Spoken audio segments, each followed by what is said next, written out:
मेरे प्रिय दर्शकों नमस्कार। प्रिय दर्शकों, ऋषि ज्योतिष में आपका स्वागत है। जैसा कि आपको पता है कि ऋषि ज्योतिष आपके द्वारा दी हुई प्रॉब्लम के ऊपर कुंडली में विश्लेषण करके आपका मार्गदर्शन करता रहा है और हमेशा करता रहेगा। उसके लिए जरूरत है कि आपको मेरे चैनल पर बने रहना होगा और अपनी प्रॉब्लम, अपनी जन्म की डिटेल आदि सब कमेंट बॉक्स में लिखनी होगी। आज हम एक बहुत ही पूर्ण विषय पर विचार करेंगे। अगर वीडियो 2-4 मिनट लंबा भी हो तो देखना। हम अक्सर अपनी कुंडलियों में देखते हैं अब भाई लगन कुंडली से एकादश भाव इच्छा पूर्ति का भाव है। एकादश भाव किसी भी लगन कुंडली में इच्छा पूर्ति का भाव है और हमारी कुंडली में क्या हम माता पिता की इच्छाएं पूरी कर पाएंगे? तो पुत्र की कुंडली में भी ये देखें कि भाई उसके पुत्र की कुंडली में क्या माता पिता की इच्छाएं कुछ पूर्ण होंगी। माता का चतुर्थ स्थान माता का स्थान है और चतुर्थ से एकादश 1 2 3 4 5 6 7 8 9 10 एकादश, चतुर्थ से एकादश जातक का द्वितीय भाव है। यानी हमारा धन का भाव द्वितीय भाव वह माता का एकादश भाव है, माता के बड़े भाई का भाव है, माता की इच्छा पूर्ति का भाव आपकी कुंडली में है, यानी संतान की कुंडली में। और पिता का हम देखें तो पिता जो हमारा धर्म भाव है, भाग्य भाव जिसको हम कहते हैं, वह पिता का भाव है। दसम भाव पिता के सुख का भाव है, लेकिन धर्म भाव, भाग्य भाव वो पिता का है।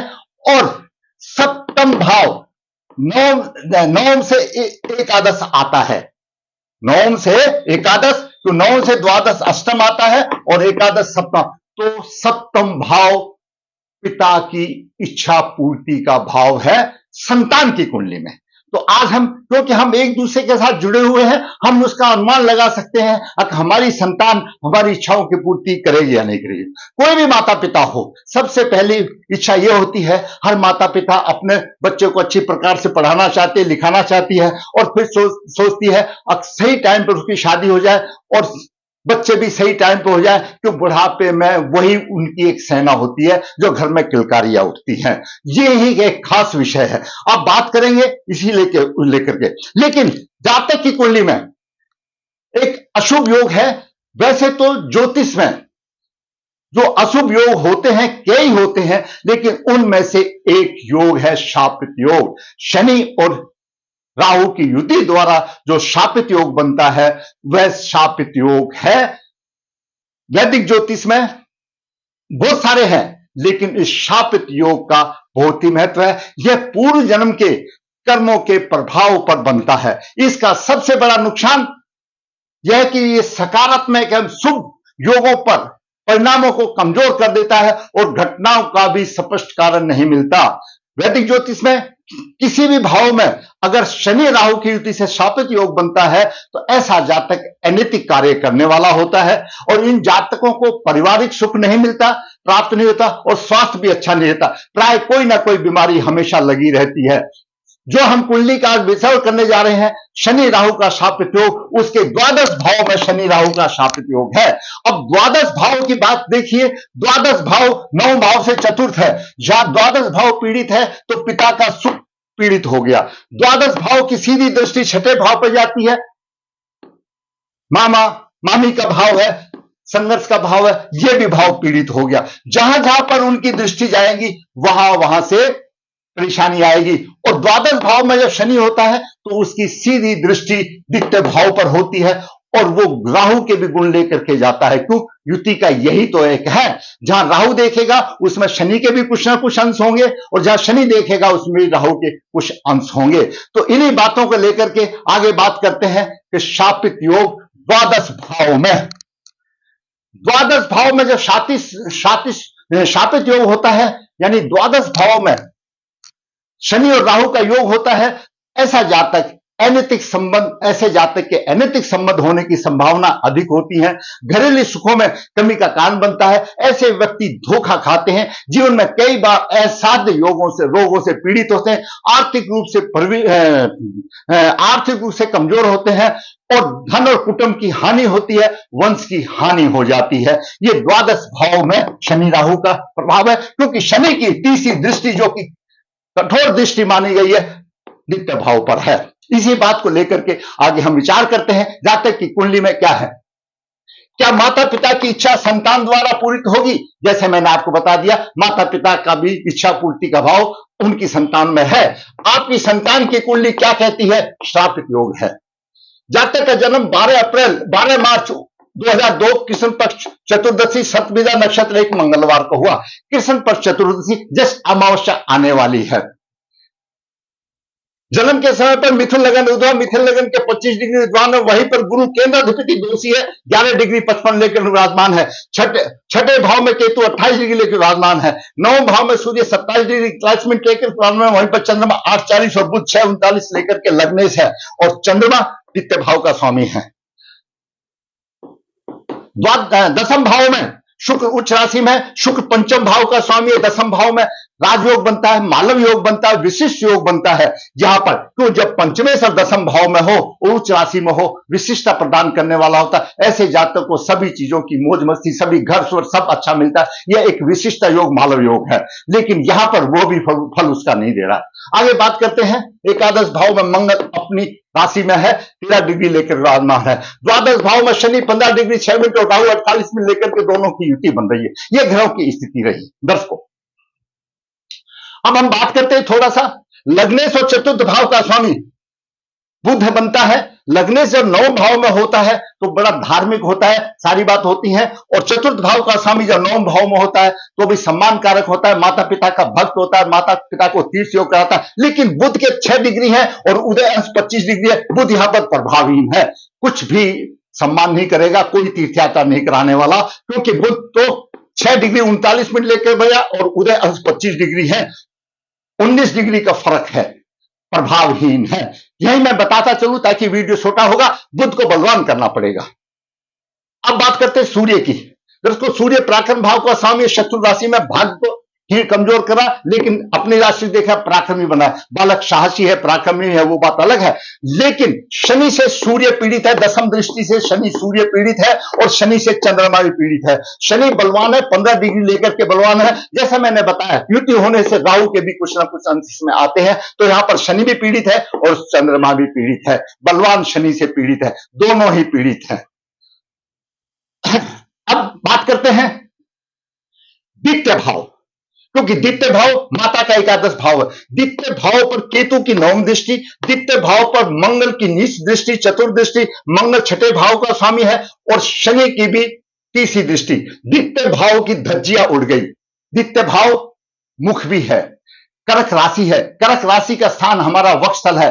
वक्षस्थल में भारी प्रभाव का होना, रोगेश की दृष्टि होना, वक्षस्थल से संबंधित फेफड़े, श्वास, टीबी आदि की बीमारी को इंगित करता है। साथ साथ द्वितीय भाव का स्वामी चंद्रमा भी शनि से पीड़ित है, यानी द्वितीय भाव भी पीड़ित है, चंद्रमा भी पीड़ित है। अब द्वितीय भाव का कारक गुरु है।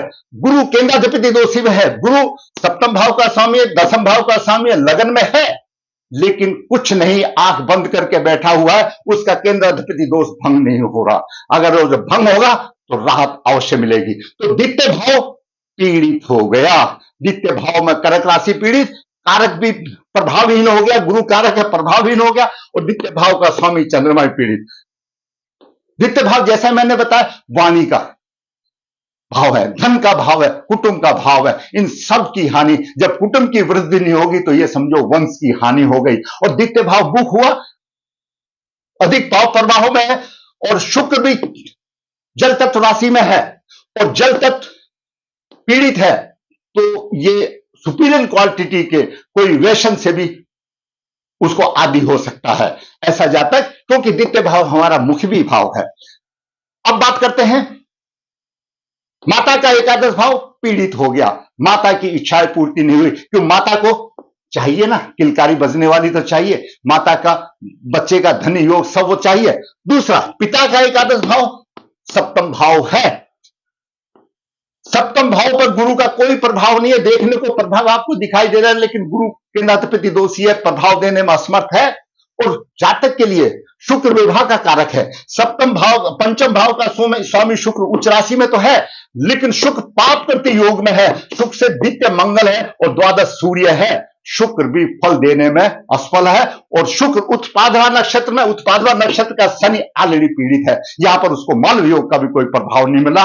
और संतान में भी हानि हो रही है, शिक्षा में भी हानि हो रही है, विवाह में भी परेशानी आ रही है, तो शुक्र पाप करती योग में है। यहीं पर मैं एक चीज बता देता हूं, जब शुक्र से द्वादश कोई भी पाप ग्रह होता है तो तलाक की स्थिति अच्छी बन जाती है। अगर उसकी दशाएं शुरू में आ जाती है, तलाक हो जाता है, वृद्ध अवस्था में आए तो रोते झीकते चलता है, मतलब मधुरता नहीं रहती। ये शुक्र पाप करती योग में है, विवाह में बाधक, दाम्पत्य सुख में बाधक, शिक्षा में बाधक, संतान में बाधक है। दूसरी बात हम बात करें, मंगल त्रिशदास का स्वामी, मिथुन लग्न के लिए छठे से छठा भाव का मंगल है। मंगल अपनी राशि में बैठा हुआ एकादश भाव में है।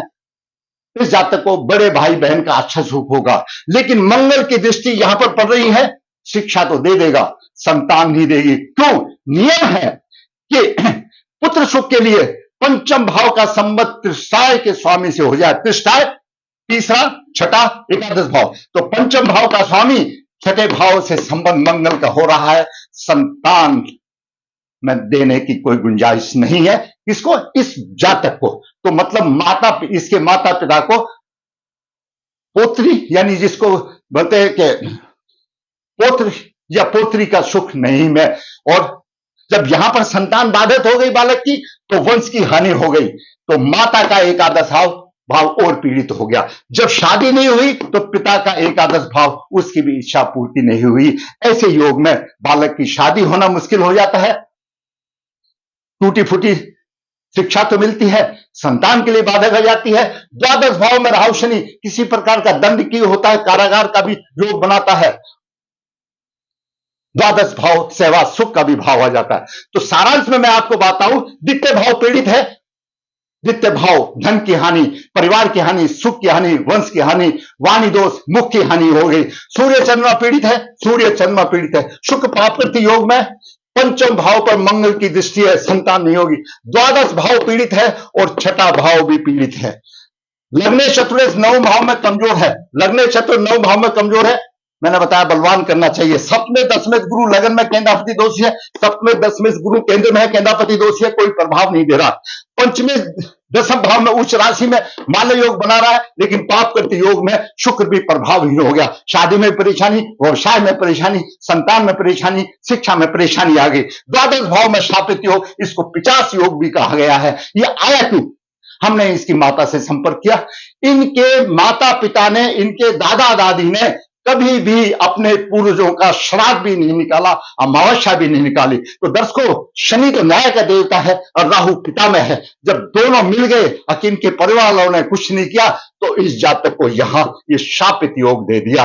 गुरु की महादशा चल रही है, अद्रा नक्षत्र में है गुरु, शुक्र अंतर्दशा चल रही है, उत्तरपाद्रा नक्षत्र में विपरीत तारा है। शुक्र की अंतर्दशा 25 से लेकर 28 तक आएगी। शुक्र विवाह का कारक है, लेकिन विपरीत तारा है, विपत्ति देने वाला है।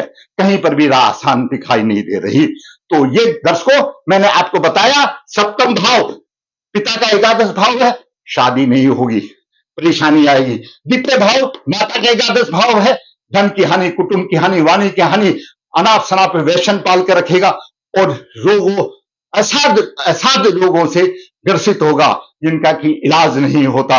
वत्सल इस जातक का कमजोर होगा। जब ग्रह की दशा आएगी तो लपेट लगेगी, उससे पहले उपाय कर लेना चाहिए।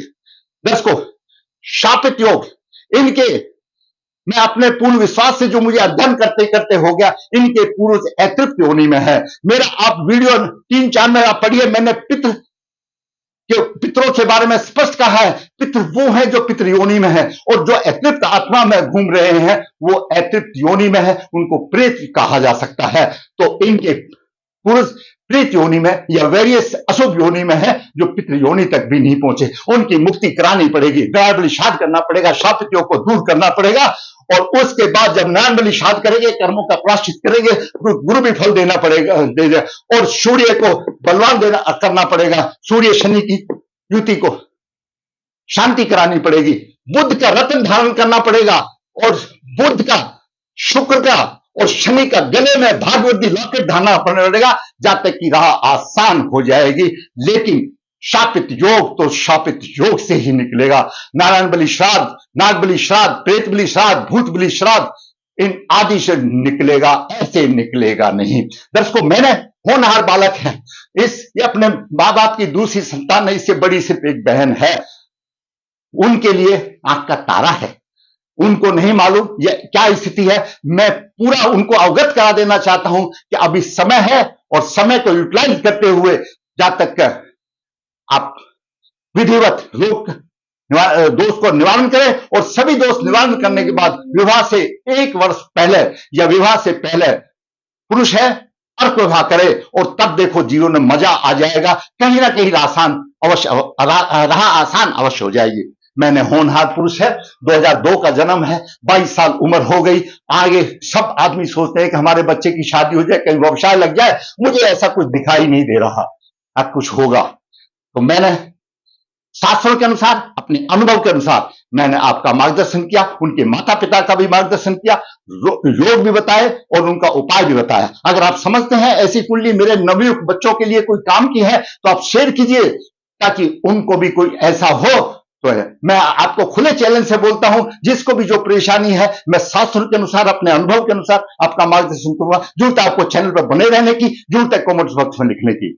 अगर आपको वीडियो अच्छा लगा लाइक करें, और वीडियो देखते हैं लाइक कीजिए ताकि मेरा रोल भी ऊंचा हो, और जैसा भी लगा खराब लगा तो खराब लिख दीजिए, वो भी मेरा एक ज्ञान वृद्धि का कारण बनेगा।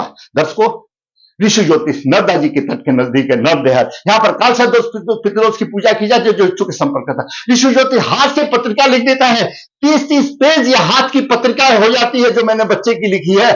और हिंदी में पत्रिका 30 पेज, आज के जमाने में कोई लिखने वाला नहीं, सिर्फ एक ऋषि ज्योतिष लिखता है, 30 पेज हाथ से लिखे हुए के पूरा निचोड़ देता है। जो इच्छुक संपर्क कर सकता है। ऋषि ज्योतिष कन्या भावों के लिए गुणमिलन बिना किसी शुल्क से आपके आसान करता है। ऋषि ज्योतिष आपकी जो परेशानी आ रही है उसका वीडियो बना करके आपका मार्गदर्शन करता है। जरूरत है ऋषि ज्योतिष के चैनल पर बने रहने की। आपको फिर कहूंगा, मेरा वीडियो अच्छा लगा लाइक करें, शेयर करें, और जिसे चैनल सब्सक्राइब नहीं सब्सक्राइब करें। धन्यवाद।